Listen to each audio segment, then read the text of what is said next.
Hey everybody, Greg here with Blue Collar Real Estate, powered by High Garden Real Estate. Today, it's time to flush a water heater. This is a tank style water heater.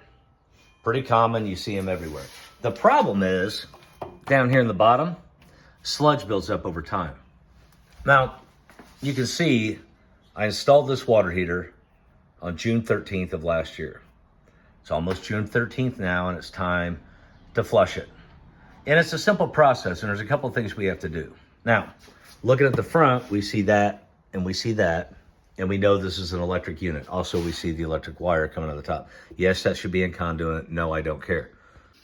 So, in order to make sure we're not heating an empty tank, we come over here to our power, which my electrician labeled greatly in the box, and we just go ahead and shut that water heater right off. Okay.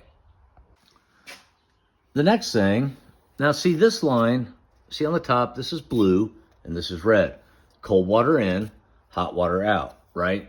All right, so I have a shut-off valve up here, and we need to shut off the water coming into the unit.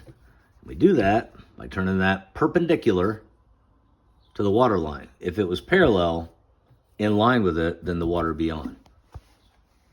Next thing we're gonna do is connect this to the exit port. Why? Because I don't want 40 gallons of water all over my garage. We do that, just like any other garden hose, right? Just spin it on there. And then you'll see here, the newer water heaters, it's a little bit different. There's a little key you turn instead of like in the old days when it was just a ball valve handle. So I'm gonna get that.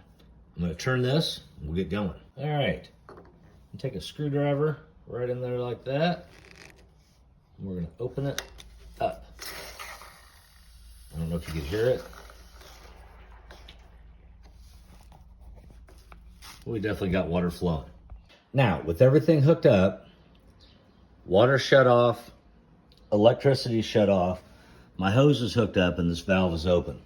One last thing we have to do, we have to relieve the pressure inside the tank. And to do that, we're gonna pull on this pressure relief valve very carefully. I don't know if you can hear that. All right, we're back. It's been about 40 minutes that it took for this to drain. You can see I went ahead and shut the valve off, disconnected the hose, dragged it out of the garage with the open part up to not drain water all over my garage. Now, we're gonna get up here, turn this back to on so we can fill the tank. I haven't turned the electricity back on, and I won't for about a half hour to an hour because I wanna make sure the tank is completely full. Electric elements, like we talked earlier, behind these two things. If I turn the electricity back on and the tank's empty, it's gonna fry the elements. So we don't do that. The last step, you see right there, I wrote the date today and flush.